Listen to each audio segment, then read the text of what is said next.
Welcome, welcome, family. Welcome to our sixth installment of the Staying Clear Through Crisis video series, where today we will be discussing video gaming and app software development. Have such an esteemed panel, cannot wait to get into our conversation. But before we do, as we always do with our Staying Clear Through Crisis installments, we will begin with our libation. And I will start with our guests. For those that don't know, just a quick explanation, we pour libation in an effort to pay respect to our ancestors and those who may be here no longer, who give us the motivation and the energy to continue on every single day. So do we have any of our guests that have a libation they would like to contribute? I would love to offer a libation for Jamal J. Boogie Kearney. He's one of our Coexist members. He was our Street Fighter Third Strike champion. He passed away last month. Oh, wow, wow. And we say, Ashe, Ashe. My condolences for your loss. I know I'd like to pour libation for Brother George Floyd, the black man who was killed at the hands of the police in Minneapolis. There has been a sense of justice brought to the situation. They made an arrest. We're happy to announce they made an arrest of one of the officers today, and we have to continue to stay strong as a community to ensure that a conviction takes place, and even those other officers that had a hand in it are held responsible as well. But certainly wanted to pour libation in memory of Brother George Floyd. Know that his family is going through a tough time as well as we all are as a community. In memory of Brother George Floyd, we say. Ashe. And last, again, I'd like to pour libation for all of those individuals who have lost their lives as a result of this COVID crisis. Those individuals who are essential workers that continue to be on the front lines and sacrifice themselves every single day. Want to pour libation in recognition and respect for them. And we say,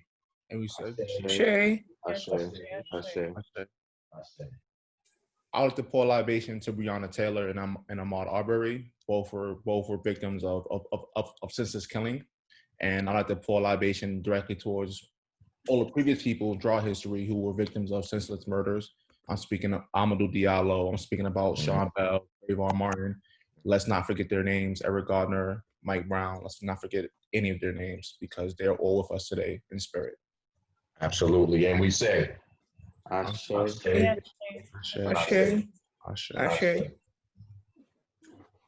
All right. Some fantastic libations were poured. And again, I know that the energy and the spirit of those individuals that we mentioned are blessing us with this conversation today. So I know it's going to be a fantastic one. Despite everything that's going on around us, this is a nice break from the chaos. So again, welcome to all of our guests. Again, the topic of this discussion today is video gaming and app/software development. We have so many young men that are interested in this topic. And so, we try to cover a different topic every week, and we certainly wanted to fit this in. So let me just introduce our esteemed guests. I will start with the young men. First, I'll start with Mr. Amir Vaughn, who is class of 2020, Eagle Brooklyn. Young man has an average of 97.3 and is headed to the University of Albany in the fall to study psychology. And so welcome, young brother. It's a fantastic to have you here with us. Next, I'd like to welcome Mr. Timothy Forehand, who is Eagle Brooklyn, class of 2024. And Timothy has an average of 91.7. Another very impressive young man who is a standout member of Eagle Brooklyn's robotics team, who had a fantastic season. And Mr. Bocian speaks very highly of you, as well as Mr. Desir, who worked directly with you in the program. So welcome, Timothy. And next, I'm going to pass it to your teammate, class of 2026, Mr. Aydin Aaron Gonzalez, who has an average of 94. And again, another standout participant of the robotics program. And it's interesting, collectively, amongst the three of you, you have an overall average of 94.3. So the brain power amongst the three of you is beyond impressive, and we salute you for the hard work that you put in. And you are great representatives of Eagle Brooklyn. Our special guests, who these young men have a number of questions for.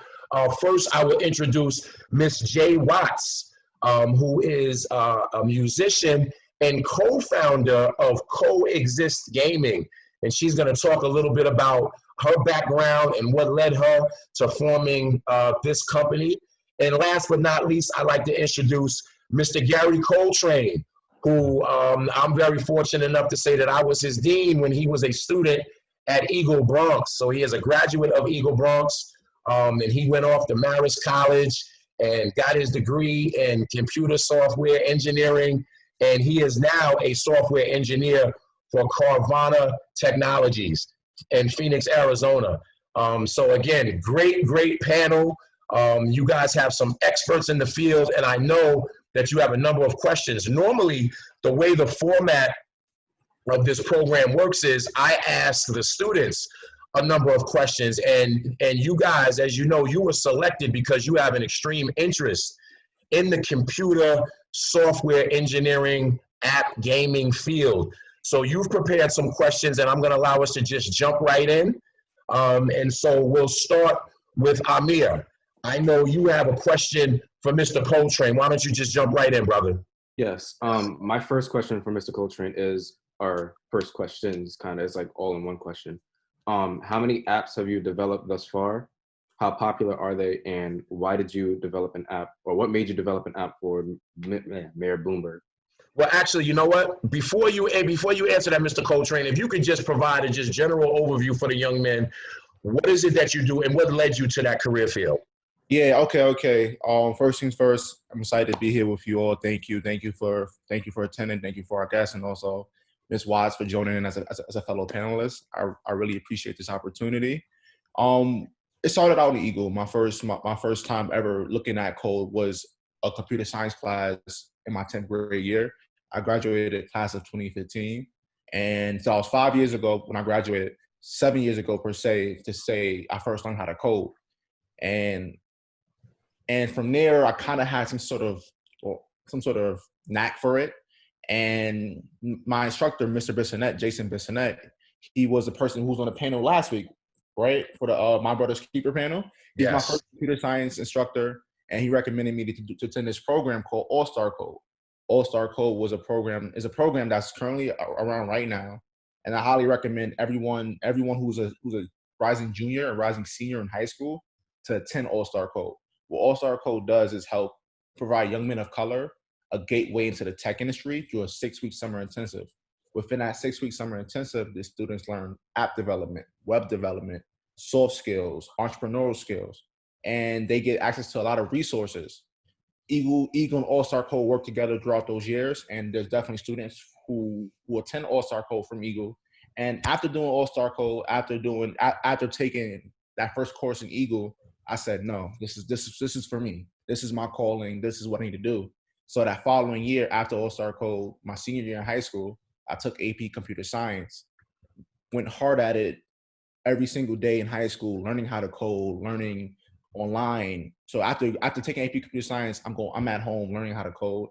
And long story short, went to college and started working as a programmer. Now to answer your question, Amir, I haven't really, so from the first time I learned how to code to now, I haven't made apps by myself. It was more so me working for a company, me working for a project, and all that ownership gets onto them. I would say only one product I've made entirely by myself, and that was a product called Daystrive, which was mentioned by Bloomberg Magazine. It was an app that was created to help formerly incarcerated individuals re-enter into society. And the idea came from a brother of mine who came out of prison, a great brother of mine. He always helped me out when I was in high school. And he was around my neighborhood a lot, and we grew a great connection. So I said, hey, I want to help you get a job, because that's what he offered. As we asked, he said, can you help me get a job? And I said, okay, I'm going to help you get a job. I looked on different resources. I looked on Google. I looked on LinkedIn. I looked on all different job posting sites, Indeed, but I didn't find one that was centralized for people who are formerly incarcerated. So I said, okay, I'm going to build it. And from there, I built it, and we got recognition from Bloomberg Magazine. Currently, we're inactive due to business purposes, but further on, I'm currently developing more ideas, better ideas, to not just get people jobs from other companies, but also to hire them myself. Because now I'm thinking about the best way we can do it to help people who are formerly incarcerated is to hire them and help them own their own companies, help them create their own businesses instead of begging people to help hire them. I want to be the one creating that network and helping facilitate them. Wow, that's fantastic, brother. To create something that's going to give back to your community is one of the most commendable things that you can do. So salute you on that. Ms. Watts, I know that Timothy is next with a question for you. If you could also just provide for them just an overview, and to the audience as well, just an overview of your career, where you went to school, and what led you to the starting of Coexist Gaming. Of course. So I actually moved to New York years ago now. At this point, I signed with Motown, so I'm a Grammy-nominated recording artist at this point and published songwriter. Wow. Before I moved to New York, I went to Stanford University. My degree is in electrical engineering. And so I have always had a really interesting juxtaposition between being creative and being logistical. And so I make them work. I am a scientist artist, if you will. But I've always played video games. Literally since I was 5 years old, I have always played games. I had a Sega Genesis, I had the Super Nintendo, and I kind of just kept some of the systems. One of the things that I really wanted to stop was I wanted people to understand that as people of color, and I'm Black and Dominican, we are so excellent and so brilliant. Really, I say that we are brilliance personified. That our abilities, especially as a Black and Hispanic woman, we're capable of so much. And I think that Black men lead by such excellent example, but we live in societies that don't always support that. So people try to wrap their minds around who we are and place us in individual boxes. I love the sound of breaking those boxes.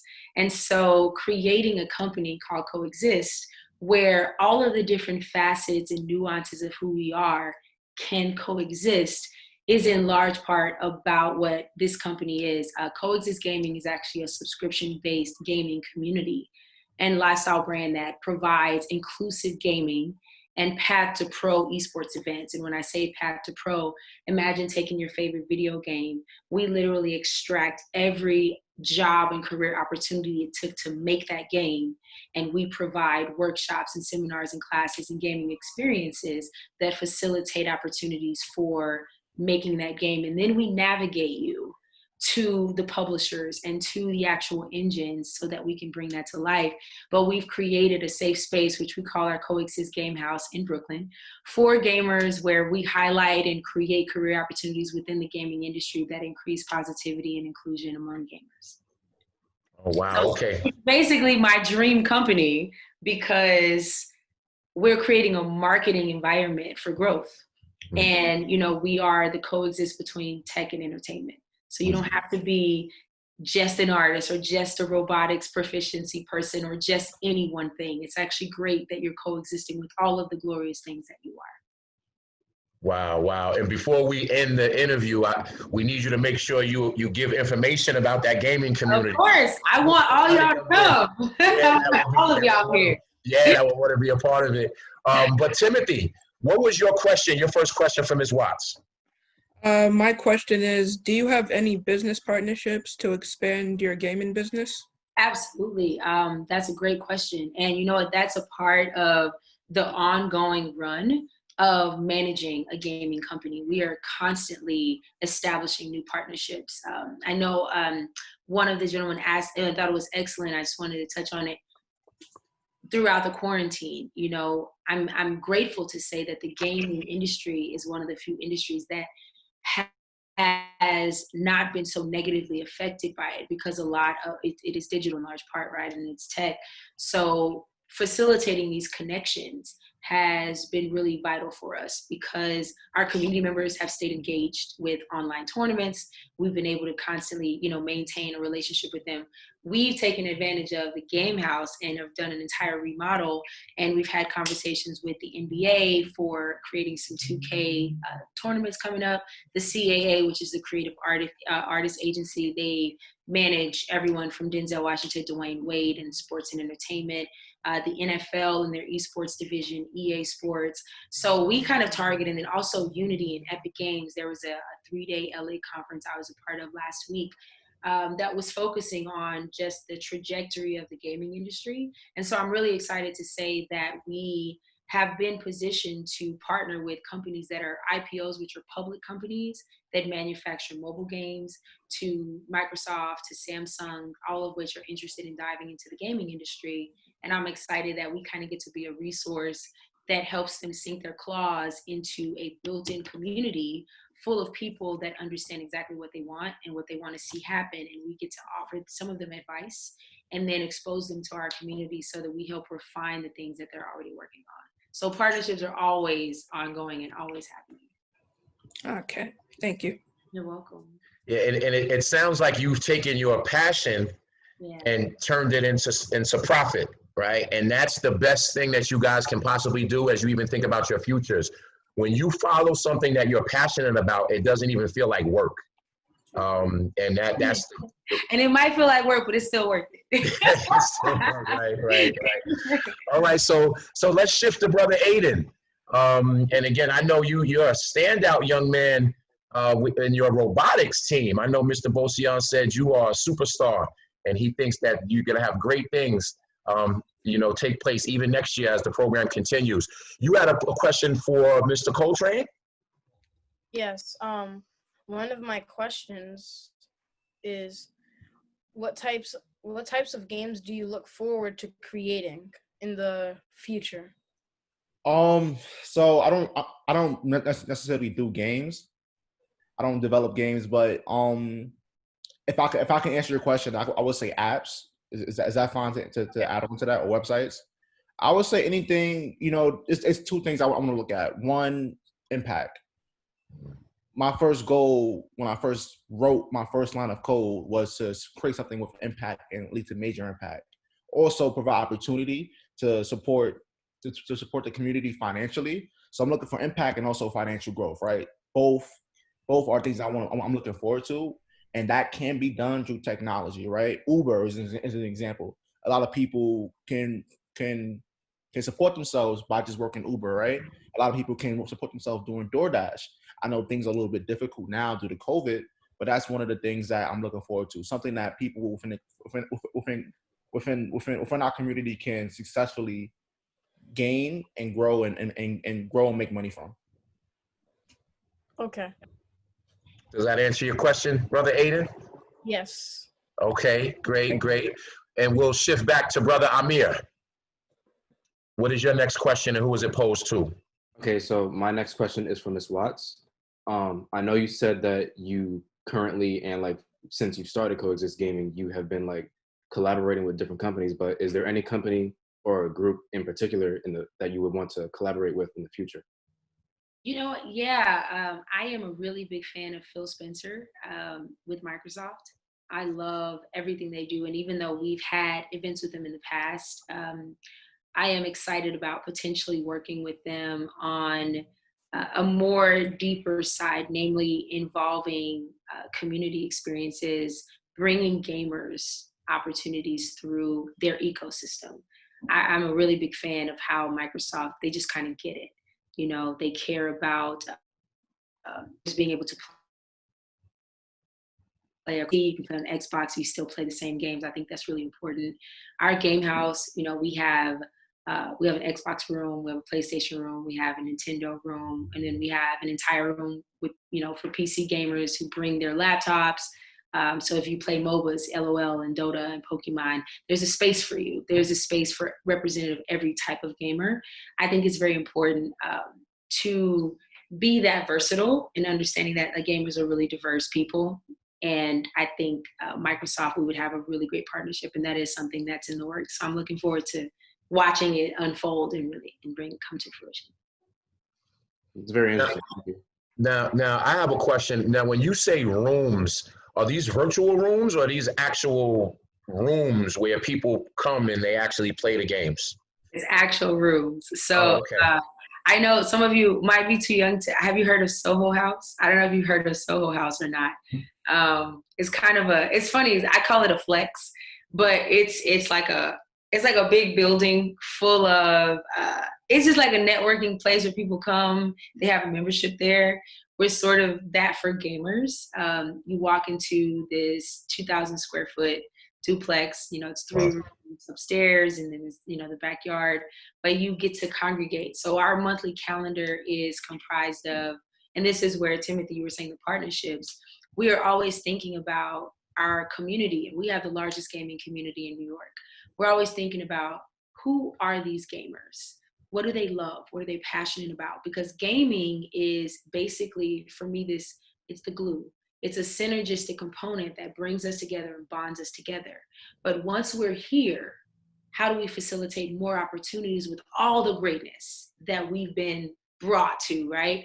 So we have, Sports Sundays, which features upstairs, you can come and chill with your friends. You can just lounge and have a taco and some wings. But then downstairs, there's a 2K tournament. There's a Madden tournament, FIFA, if you like, soccer. Meanwhile, those same sports, you can watch them on TV if you want. And so it's just a time for gamers to come together, connect, and unwind. Because, I speak at a lot of panels, and I create a lot of people of color in tech panels. And it's important to know that everybody is not just like a person that's going to walk up to you, and go, hey, how are you, Aydin? My name is Jay. It's such a pleasure to meet you. Oh, Mir, everyone's not like that.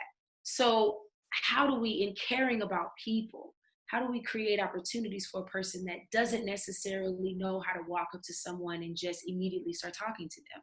We create opportunities through gaming that are so seamless that you find yourself playing with someone you don't even know. And they're like, yo, man, you're really good at that. And they're like, really? It's like, yeah, you just smoked me, And so you're facilitating these connections that are happening. So then we have Music Mondays, which I love because that allows me to integrate my love for music and my love for gaming. We have gamers that are dancers, that are spoken word artists, and they're poets, and they're singers and rappers and all of this. And we have an open mic for them Monday night. And I host it, I perform, we have an artist that performs, but during the day, we are teaching them in one room how to compose music that can one day be in a video game, how to create and work with musicians to be in it, how to understand the publishing and sync licensing opportunities of music. And then taking this intellectual property we're helping them create and now navigating it to actual video games, connecting them with the developers of games who are looking for this music. So we're bringing them together, and that's a Coexist combination. So our game house, to answer your question, it is the offline experience that online gaming, makes happen. Okay. So through basically is what I'm saying. Well, thank you for that explanation. We're going to shift it over to my man, Timothy. And before we go on, let me just say I'm representing the Eagle Brooklyn robotics team with the T-shirt, right? And big ups to them. Just to let the other panelists know, they finished second out of 25 teams in Brooklyn, and I believe it was their first year of competition. So they did a fantastic job. And so these guys are superstars. Yeah, big ups to them.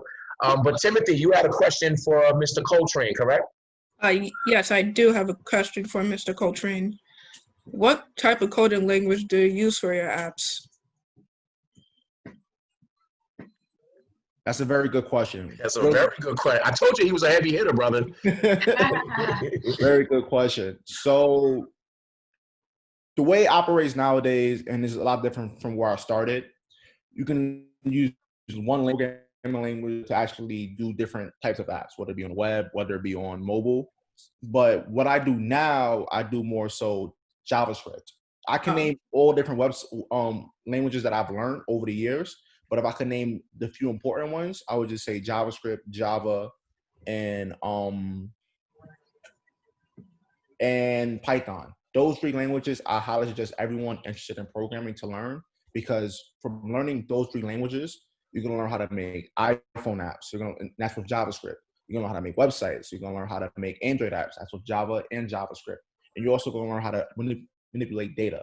And when I say about manipulate data, data is everywhere. Data is the big hitter. What I mean by that is you see how we're speaking, you see how we're talking. Data is being tracked about what time this call is being held, for how long that's being held, and you can make money by selling data. Now, we don't want to sell the wrong data because that can violate people's property and privacy, but we can make businesses that hold the right data, and people could pay for that data, whether it be data about sneakers, right? Different sneaker sizes, different sneakers being sold within the community. That's money you can make from selling data. You can also make money selling data. But it's different commodities that represent data that can be sold, but I highly suggest that being operated. And that's about it. So to reiterate, I would say Python, JavaScript, and Java. Those 3 languages I highly recommend everyone learning programming to get into. Thank you for that question. Yeah, fantastic question, fantastic answer. Hope you guys are taking notes. I hope that the audience is taking notes here. You're getting some valuable information. Brother Aydin, we are shifting it back to you, sir. Okay. So, wait, let me see. Okay. So for Watts, right? Miss Watts? You have a question for Ms. Watts? Okay, yeah. So how do you inform the public about hosting tournaments? Well, so a lot of our tournaments, it depends on the type of tournament that we're having. If it's a tournament for our gaming community, like when we have Tekken Tuesdays, and Tekken is a really big game, a fighting game in the gaming community, we have newsletters.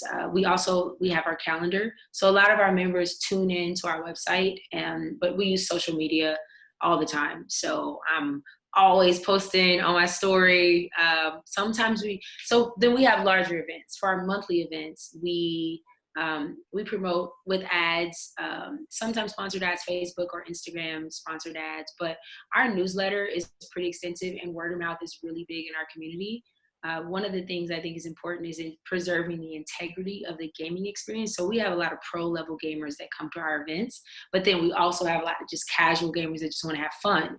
So we have Evo champions, Sanford Kelly that are there, and ASAP Fergie. These guys are like the streaming champions of the world. So they kind of come and they're bringing a whole demographic. So people come because it's very litty, so our tournaments are not typical tournaments, because everybody says we're coexisting. There's no toxicity, even though, it's like you play, you want to win for clout as much as you do whatever the cash prize is. So it always kind of depends on the level of tournament. If we're doing an esports series that has thousands of people, that's when we go in a little more in depth with marketing. But targeted ads are a really big part just in general. Like digital marketing is something that helps us reach new demographics, but also inform the existing one we have. Okay. Thank you for the answer. That's a great question. Thank you.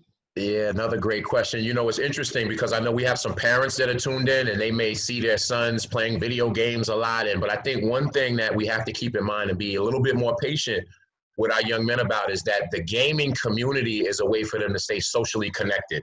It's more than they're just playing a game, right? Like that's the way that they are able to engage with each other and stay connected, particularly during this time, right? When they're not able to come to school. So I just wanted to throw that out there for the parents that are listening, right? Be patient with the young men, right? Allow them to connect with their friends so they can still have that sense of community. We'll shift it back to Brother Vaughns. What is your next question, sir? My next question is for Mr. Coltrane. How much does the original idea for an app change through its development? Oh, all the time. All the time. So just to throw a keyword out there, it's something called agile development. What that means is as you're developing an app, as you're developing a game or anything that comes with software, you're going to start with an initial phase. And within that initial phase, you may make changes in between. And it's like a whole loop. We call it the build, feedback, create loop, right? So you build it. So you build it, you get feedback, you create it, you go back, you go all over the circle. And it's a loop to get the app done or get the product done. So it's never a straight and narrow path. It's never a path where you start with one idea and you go fully towards it. You may start with one general idea, build up new ideas or remove ideas as you go, then boom, the product is made. And think about it like this, right? And this ties into gaming. So you ever played a video game that had different series, such as like, let's say 2K15, 2K16, 2K17. In 2K15, you may wanted one feature to be there, but unfortunately, it wasn't. What happened was the people who made 2K15, they might have had that idea in mind, but they said, "All right, let's get 2K15 out the way, and while we have 2K15 out the way, let's add that to 2K16, and then let's see what users said about 2K15 and 2K16. Or let's combine their resources and let's add that to 2K17." So it's a loop of constant development. And even though whether an app or video game or any website that you use, they might not have the things that you want right away, but they're probably working on it, or they probably removed it. Okay, thank you. You're welcome. Yeah, and Amir didn't mention this, but he's a recent participant in the Vineyard App Camp. And so he's in the process of developing his own app. So again, I don't mean to put you on blast, Amir, right? Just want to mention some of the fantastic things you're doing. So again, that information you're providing him, brother, is invaluable. Quick question for Amir. So Yeah. Amir, so for your time at App Camp and what you're doing at App Camp, like what are the servers that you're using to build your app? Like if I can say what programming languages or software that you're using to build your app, and how's the process going for you? If you can share with me and the rest of the people tuning in right now. Yes, that's fine. From the time I've spent with the program, we've used, I think, either HTML or JavaScript. Yep. And so far we've learned like how to create text on websites or apps, buttons, variables, lists, and whatnot. Yep. We've also learned how to like stylize all those different things. Like if we could change the background color, the size, the font, and whatnot. And since it started, I've been thinking about like what type of app I would like to create. And the idea I came up with was basically, I want to help future college students and current college students like with whatever resources they need, information and whatnot, so they have like less of a hard time while they're at college. You're already ahead of the game. You're already ahead of the game. I tell you, this panel is powerful. It's interesting because the last episode I said I'm gonna be learning a lot, and I already am. So great things for these young brothers. Let's shift over to Brother Forehand. What is your next question, sir? I have a question for Miss Watts. How does if you have you had very like famous gamers, how does that like help like to expand your business? Does it like get more people? Does it like make more money or anything?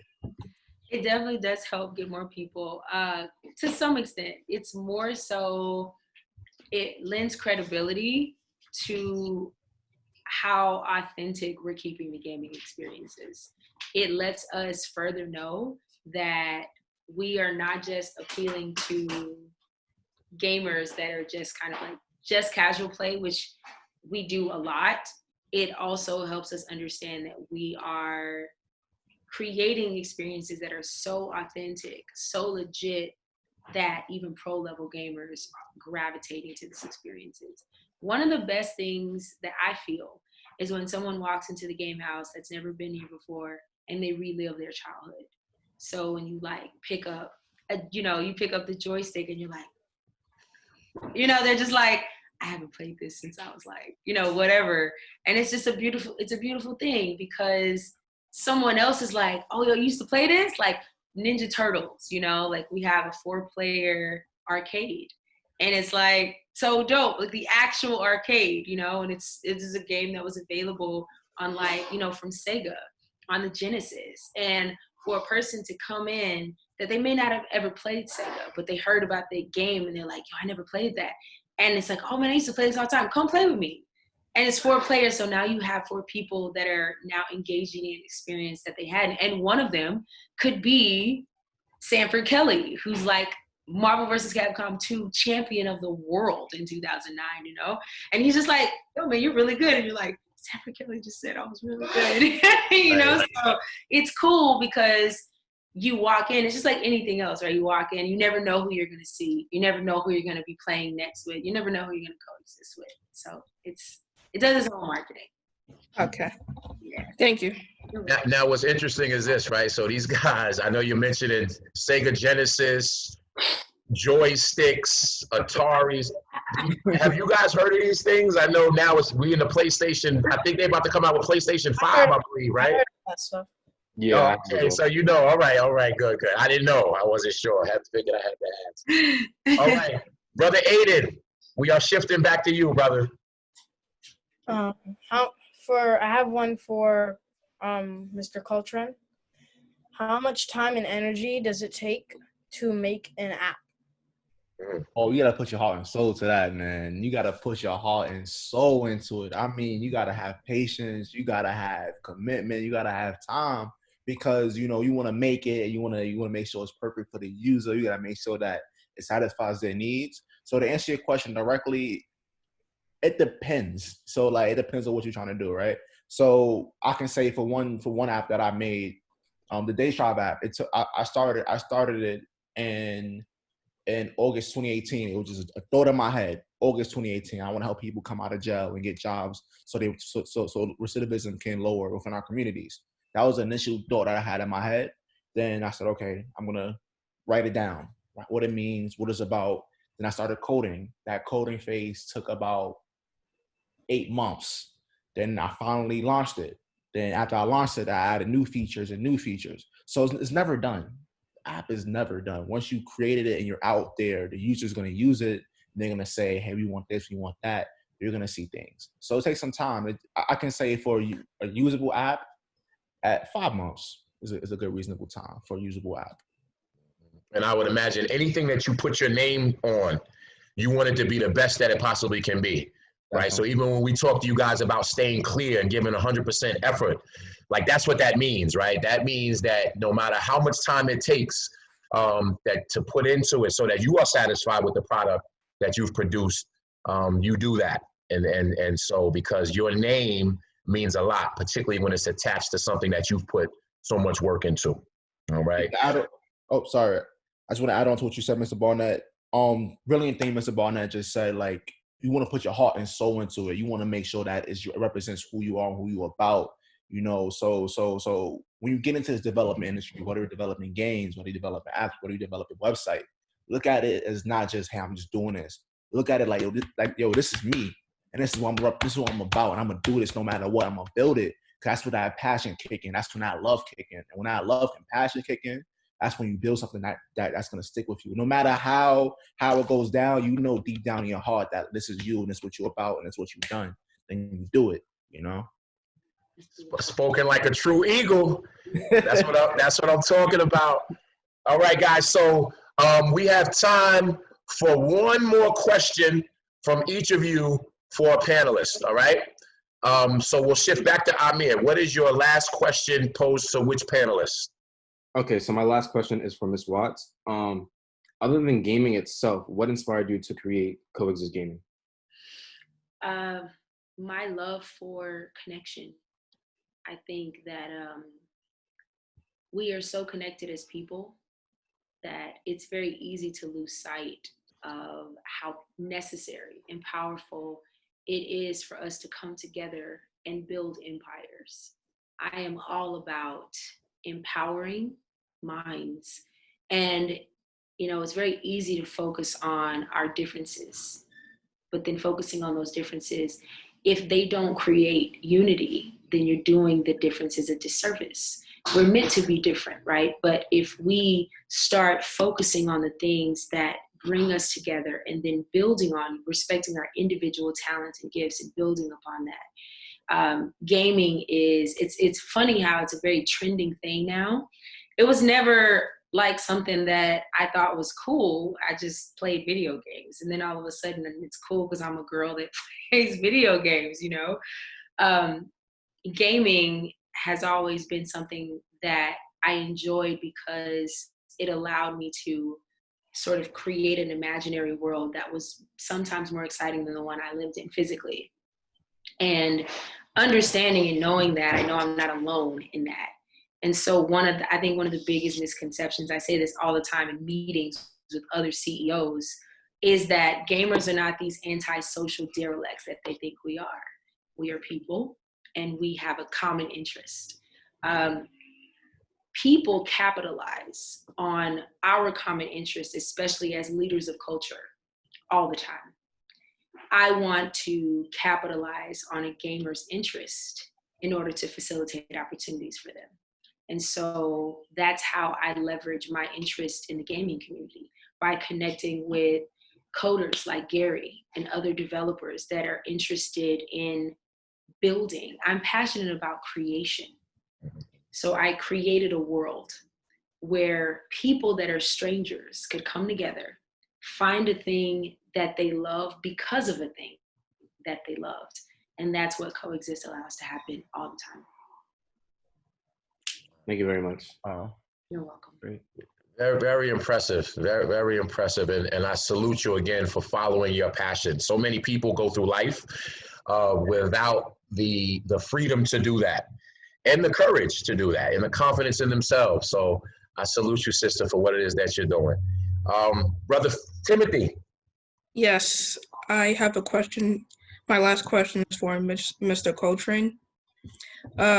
If you had the opportunity to create an app by yourself, which app would you like really which type of genre of an app would you like to focus on? You know, I already done that. Like, you know, if I could do anything by myself, it was just to help people not go back to prison and affect and avoid families. You know, I'm gonna get a little bit personal here. You know, one of my biggest mentors in life was someone who came out of prison. He studied computer science in college. He was a programmer.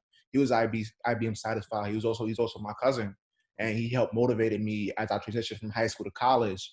He helped give me my graduation present, and you know, seeing how great he was as an impact to me more than anyone else, not more than anyone else in my family, but more than he did a great job more than he had to do, and how he gave a lot of devotion to me, how he was a great person, great individual. You know, I just wanted to affect. I just know there's people out there who've been incarcerated, and you know, who've been incarcerated due to false accusations and due to situations that they didn't really handle well, and they can get a second chance to not go back to that. You know, and that's what I want to build. If I could do it again, I would say I would do the same thing but better. Wow. Yeah, and again, brothers, you know, you're hearing valuable things here. You know, as you move on to your different levels of success, whatever it is you choose to do, just remember that you need to come back and give back to your community, the community that helped mold you to who it is that you are. So just like Brother Gary is coming back, speaking to you guys as Eagles, once you go beyond, right, you graduate college and you get into your career field, you're going to be expected to do the same thing. So I commend you, brother. I commend you. Brother Aydin. Okay, so this one is also for Miss Watts. It's a two-part question since they're like two short ones.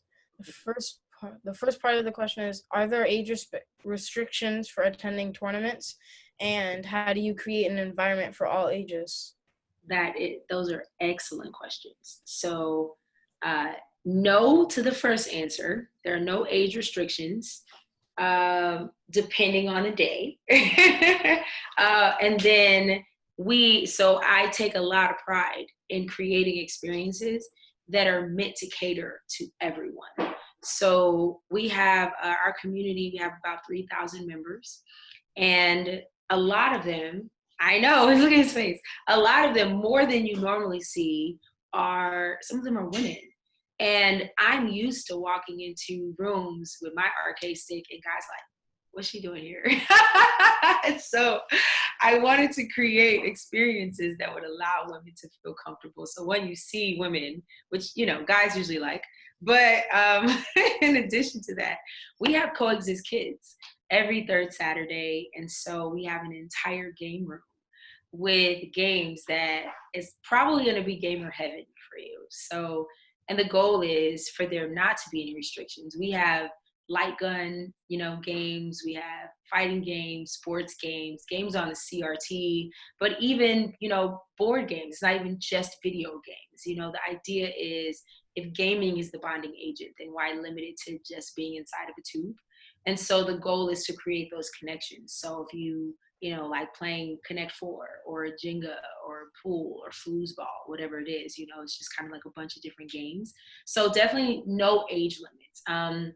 When we have our monthly event, it's 18 and up, but you can attend if you have a guardian. So we've definitely had like some 15, 16-year-olds come through and have a lot of fun and give a lot of smoke to a lot of people. So it's always really exciting to watch. Does that answer your question? Yes. Both questions. And Ms. Watts, for the young men that are listening, and even for these guys, if they want to learn more about Coexist Gaming, where can they go for that information if they're interested in joining a tournament? Yeah, so coexistgaming.com is the website. It's literally coexistgaming.com. We're on social media at Coexist Gaming. When you go to the website, there's a join play book, but you can also contact us on Instagram if you want, or Facebook. We're all over everything social media. You can always speak to me. I have a business partner. He's also my songwriting partner. And yeah, we try to be so accessible and available. The website has a lot of information. We even got pictures of the game house there, so you can check it out. We're really excited to reopen and put our new calendar out there after the quarantine, and we would love to have an Eagle Coexist where all of y'all can come through and just live your best lives. We gotta make that happen. We gotta make that happen. And great questions. Great. Let's give it up for our question and our interviewers. You guys did a fantastic job. Fantastic questions. Mr. Coltrane, I know he mentioned All-Star Code as being very instrumental in his interest in coding. And again, that's a program that we offer at the academies. And so for those that are listening, right, if you are a rising 11th or 12th grader, please make sure you contact your counselor at your school, because we do have spots available still for this summer cohort. So for those that are interested, please make sure that you connect with your counselors. So again, great job, guys. We've been sitting for a while, right? I see you over there yawning a little bit, Aydin, right? And Aydin and Timothy actually have been the youngest guests that we've had on Staying Clear Through Crisis. And so you young brothers have represented very well. Do have a question for you guys as we close out. And this is what we do for every Staying Clear Through Crisis episode. Each of you are in a house, right? And each young man at Eagle Academies are placed in a house that is named after a prominent man of color who they can model their behavior after. And we ask each one of our guests a quote from their house icon, and we ask you what your interpretation of the quote is, as well as what element of clear do you link that quote to, all right? So I'm gonna start with Amir, right? And the quote I have for you, and you are a member of Duke Ellington House at Eagle Brooklyn. The quote I have is, "My attitude is never satisfied, never enough, never." What does that mean to you? In my opinion, first of all, the part of clear that I would connect that to is effort. And I believe this quote means to always strive to go above and beyond, like no matter what you may accomplish. Ellington's attitude was never satisfied because he always wanted to be better at like creating music, or be better at like creating entertainment for people and for those around him, and overall to be like a true inspiration for people around him. And we all should learn from his example, because I feel like a lot of the times when people accomplish something, we only do like the bare minimum. We always need to put like an outstanding level of effort into everything we do. So. Okay. All right, great answer. Brother Aydin, that's your older brother in Ellington House. I'm coming to you in a little bit, but he gave you a great explanation of who Duke Ellington was and what that quote means. Well, Brother Timothy, I'm gonna shift to you. You are a member of Ronald McNair House, right? And Ronald McNair was a famous astronaut, Black astronaut, right? And he accomplished great things in the academia field. The quote I have for you is, "Before you can make a dream come true, you must first have one." So what that means to me is you have to have something to do something, and you also need to be resilient to do that thing, to do what you want to do. So like, if you want to become like a scientist, you need to have like a passion. You need to study it, and you can execute it very well if you really try. if you really try to do it.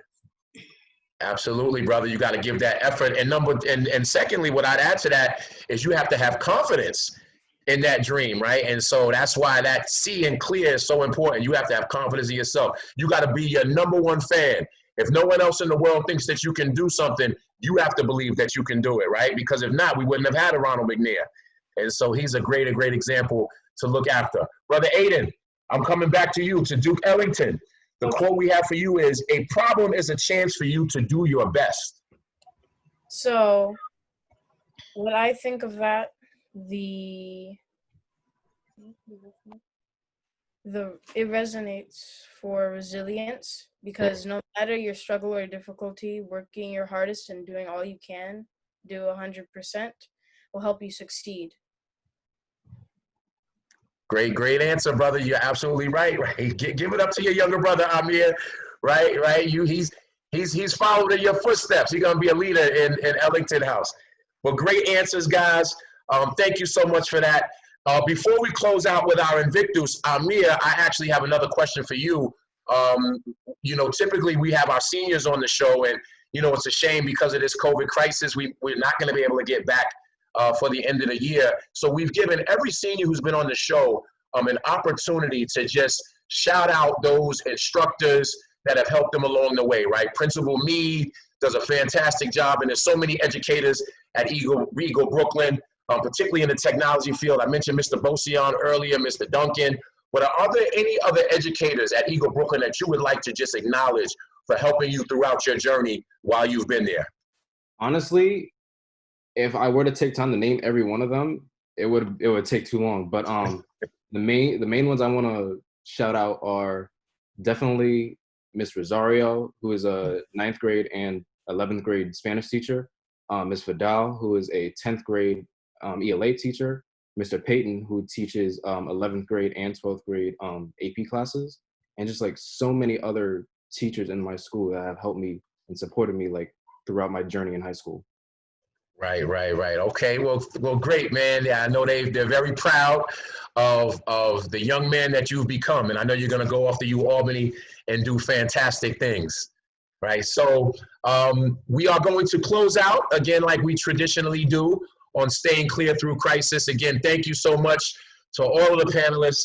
I'm sure the young men tuned in, got a great deal out of it. The young men who are on the panel got a great deal out of the answers that you gave. But we close out every episode of Staying Clear Through Crisis by reciting the poem Invictus, right? A lot of the things that you guys talked about was staying resilient. And when we say staying clear through crisis, this COVID crisis that we're dealing with, being resilient is so important. And this poem Invictus captures that perfectly. All right. So guys, are we all ready? We're all ready to close out? Yes, sir. All right. Let's say it strong. Let's say it loud and proud. Invictus straight. Out of the night that covers me, black as the pit from pole to pole, I thank whatever gods may be for my unconquerable soul. In the fell hush of circumstance, I have not winced nor cried aloud. Under the bludgeonings of chance, my head is bloody but not unbowed. Beyond this place of wrath and tears looms but the horror of the shade, and yet the menace of the years finds and shall find me unafraid. That is not straight the gate, or how charges punish with the scroll. I'm the master of my fate. I'm the captain of my soul. I'm the master of my fate. I am the captain of my soul. I am the master of my fate, and I'm the master of my soul. I am the master of my fate, and I am the captain of my soul. I am the master of my fate, and I am the captain of my soul. We are the masters of our fate, captains of our soul. Great episode again. Thank you so much, everybody. For those that are listening, the audience, please join us next Friday, June 12th, for the last episode of our Staying Clear Through Crisis series, where we will actually be speaking with a group of young men who are going to be interviewing a law enforcement official as well as an attorney, right? And I think it's important that we have a conversation around knowing your rights, particularly in this climate where we're seeing so much misconduct by police. We want to make sure that young men are armed, not only with the knowledge of what to do to ensure that you survive an inappropriate police interaction, but also armed with your rights so that you know what to do, so that these officers are held accountable. And so we're looking very much forward to that conversation. Again, thank you so much, everybody. It's been a pleasure. Again, please go visit coexistgaming.com for more information. For the young men that are listening, make sure you sign up for All-Star Code. You see the product and Brother Coltrane here. Thank you so much, everybody. I love you, young men. Take care. Bye, guys. Bye.